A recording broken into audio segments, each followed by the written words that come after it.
The real divide between East and West is not technology, not wealth, not religion. It is how intelligence itself is defined. One philosophy trains how the mind works. The other worships what the mind produces. One protects personal development. The other replaces it with external approval. And from this difference alone, entire civilizations and power structures emerge.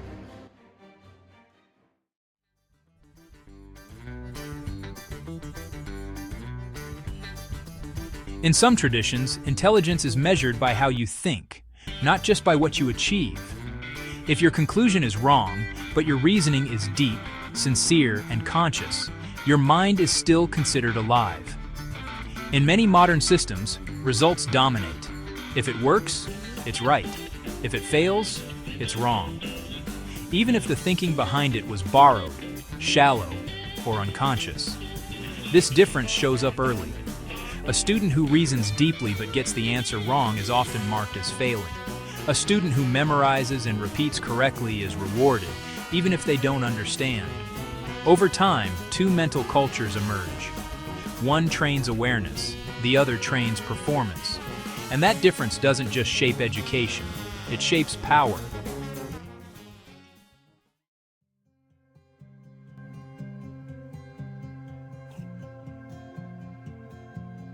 The difference becomes clearer when people seek guidance. When someone goes to a monk, they rarely return with direct answers. They return with better questions. This is not avoidance. It is deliberate. Because if someone gives you solutions, you depend on them. But if someone helps you understand yourself, you learn how to handle your own problems. It's the difference between being given fish and being taught how to fish. Now compare that to systems where authority works differently. A priest, counselor, or authority figure may offer clear answers, relief, forgiveness, reassurance. This creates calm, but it also creates reliance. When solutions are always given externally, people stop developing the ability to understand their own minds.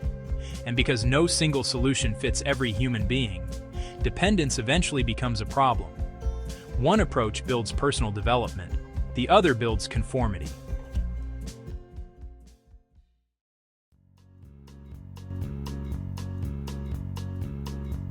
This same pattern appears in education. Many modern classrooms are built for order, rows, ranks, grades, standardized answers. The lesson beneath the lesson is constant. Sit still, listen carefully, repeat accurately, produce results. Questioning is allowed, but only within safe boundaries. In contrast, older Eastern learning traditions often begin with silence, observation, and self-inquiry. The goal is not to fill the mind, but to discipline it. Wisdom is not installed, it is uncovered. This is why some systems produce people who are comfortable with uncertainty, while others produce people who feel lost without instruction.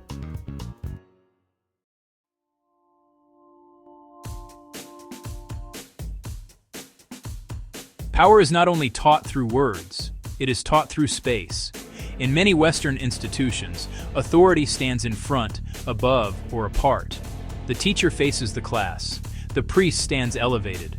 The leader sits higher. Power flows downward.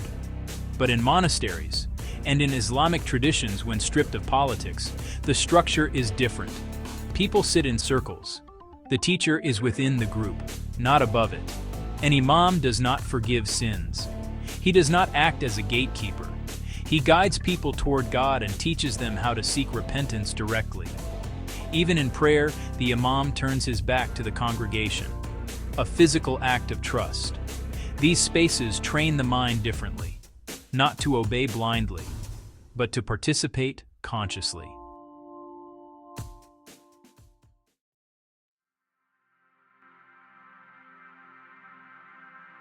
Here is where this becomes dangerous. When a results-focused mindset gains authority, it stops asking, how does this affect the human being? And starts asking only, does it work? Efficiency becomes justification. Success becomes morality. This is how domination begins, not through cruelty, but through logic without self-awareness.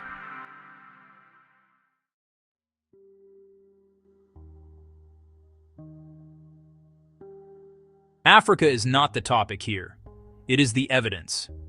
Colonial education did not teach Africans how to think. It taught them what to think about themselves. School curricula emphasized slavery, dependency, and backwardness. Pre-colonial civilizations, governance systems, and trade networks were minimized or erased. Natural landmarks were labeled discovered by people who arrived long after others had lived there. Education systems were designed externally. History was selected externally. Identity was shaped externally. This was not just racism. It was result-based thinking applied to human beings. You are what you produced under our system.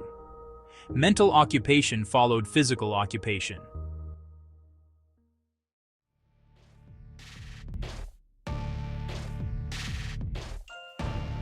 When success matters more than human development, control feels justified. Some systems understand help as a transaction.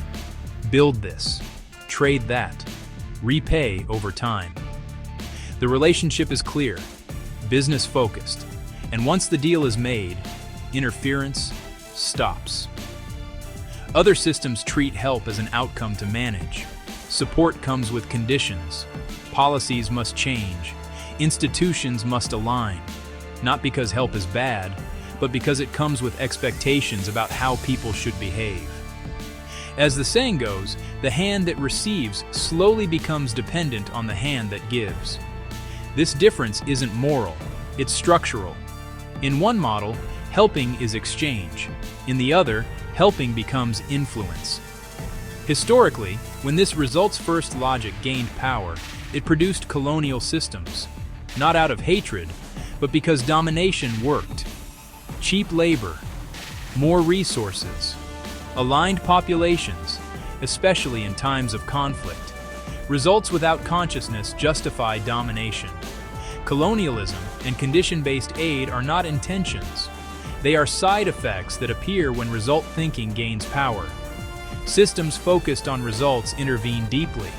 Systems focused on process interfere less with identity. And over time, people raised inside these systems begin to relate to themselves the same way.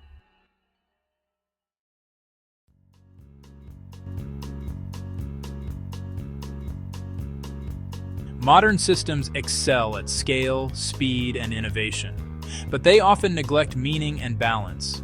Burnout becomes normal. Anxiety becomes cultural. Purpose becomes external. Eastern traditions resist this by asking a different question. Who are you becoming while achieving? If success costs inner clarity, it is failure.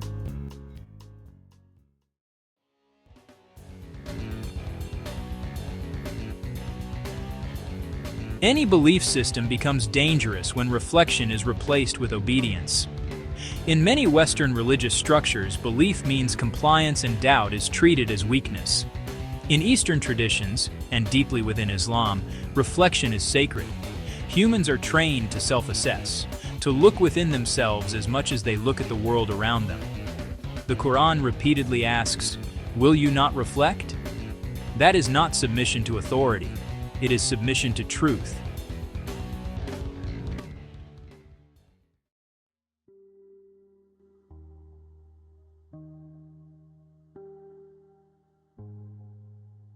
This is not East versus West. It is process versus results, personal development versus conformity, self-understanding versus external control. Colonialism, burnout, dependency, and loss of meaning are not accidents. They are the shadow side of results without awareness. The East reminds you who you are. The West teaches you what you can build. But without knowing yourself, everything you build will eventually own you.